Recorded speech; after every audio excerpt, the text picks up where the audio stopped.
আজি ঘোষণা হ'ব চিটসমূহ আজি দিল্লীত বিষয়বোৰ এটা আনুষ্ঠানিকভাৱে বিষয়সমূহ আহিব আৰু আমি প্ৰাৰ্থী আমাৰ দলৰ ফালৰ পৰা আমি ঘোষণা কৰিম যোনবোৰ চিট ইতিমধ্যে চূড়ান্ত হৈ গৈছে এইবোৰ আজি আপোনালোকে সকলোৱে গম পাব ৰাজহুৱা হ'ব বিষয়বোৰ আৰু নিৰ্বাচনৰ অধিসূচনালৈও বৰ বেছি সময় নাই হয়তো 15 তাৰিখ কাইলৈ নতুবা 17 তাৰিখৰ ভিতৰত 15, 16, 17 এইটো আগতে আমি কৈছিলোঁ এই 3টা দিনৰ ভিতৰতে নিৰ্বাচনৰ অধিসূচনা জাৰি হ'ব গতিকে প্ৰস্তুতি সকলোৱে আমি চলাইছোঁ আৰু মূল বিষয়টোৱে হ'ল যে আমি বিজেপিক পৰাভূত কৰিবৰ কাৰণে আমাৰ যিটো ৰণকৌশল মূলতঃ প্ৰথম আমাৰ আভ্যন্তৰীণ ৰণকৌশল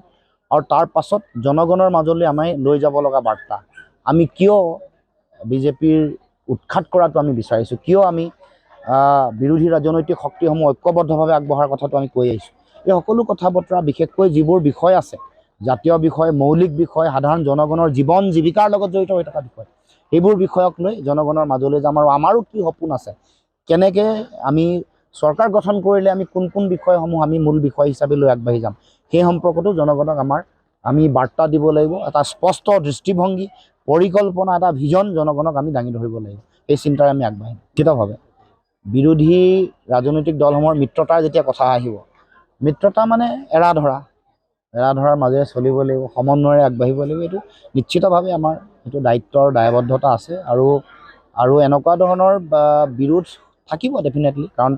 প্ৰতিগৰাকী ব্যক্তিয়ে প্ৰাৰ্থী হোৱাৰ মনত কামনা আৰু বাসনা থাকে কিন্তু যেতিয়াই বিজেপিক পৰাভূত কৰিবৰ কাৰণে ঐক্যবদ্ধৰে আগবঢ়াৰ যিটো কথা থাকিব তেতিয়া ক'ৰবাত নহয় ক'ৰবাত এৰা ধৰা কৰিব লাগিব